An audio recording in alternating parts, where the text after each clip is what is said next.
I realized the power of promotion. Everyone gets on social media and blogs and they promote their project and they talk about themselves and they say, well, we need more people to know about what we're doing.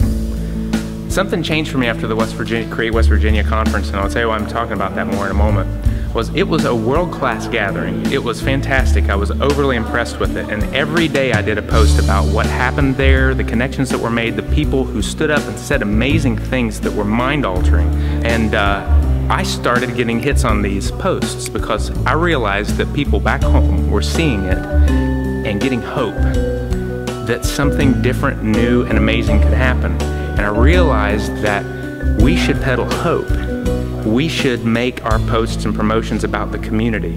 We should reach out and make it community-centric because people are going to share things that intrigue them, that center upon them, and are relevant to their lives. I brought up Create West Virginia because this gathering reminds me of that in terms of both its quality, its scope, and the inspiration that comes from it. I was floored when I walked in. There were so many people here and so incredibly engaged and incredible ideas. The format is fantastic. It felt very professional, very guided, and when you sense engagement, you know that there's more behind the scenes, that people are feeling comfortable enough, like in a family setting, to communicate, and that's a hard thing to accomplish, and you guys really did a great job, no doubt. The first thing that we wound up beginning to talk about were drugs, you know. It is a problem. We talked about the nature of that problem and how it's endemic to the system. And that was what we landed on, was that the drug epidemic is a symptom of other larger underlying problems.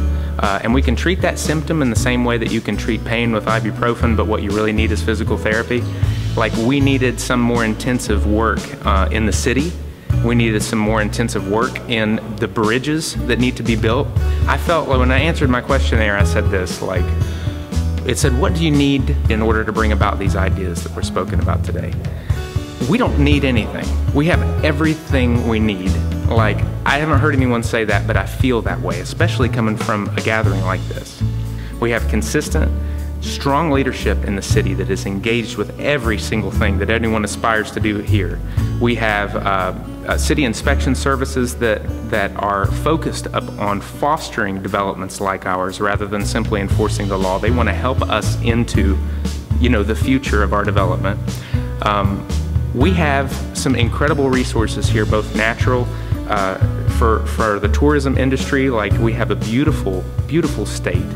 And the problem is that so much of what you hear in the national media and otherwise are the issues and shortcomings, etc.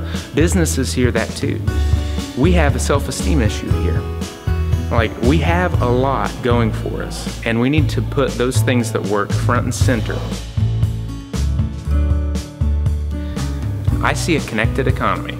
I think that if there is any advancement in business, in the arts, in creativity, in reversing brain drain, that those benefits pay back into institutions of higher learning. They pay back into the government and the city through tax revenue and otherwise. They pay back into the populace through jobs, and hopefully jobs with good benefits. And if these entities are set to benefit from a system like that, then the level of engagement is going to pick up. For instance, if we see that we have like opportunities over here, and I look at even standing in derelict housing as an opportunity for us to engage people in the community and create jobs. Like, if we see that and we have people over here who need work, we need to figure out how to bridge that gap. We simply do. So when I close my eyes and think about it, I see these bridges being built. So that kind of bridge building is what I see when I close my eyes and think about what's next, West Virginia.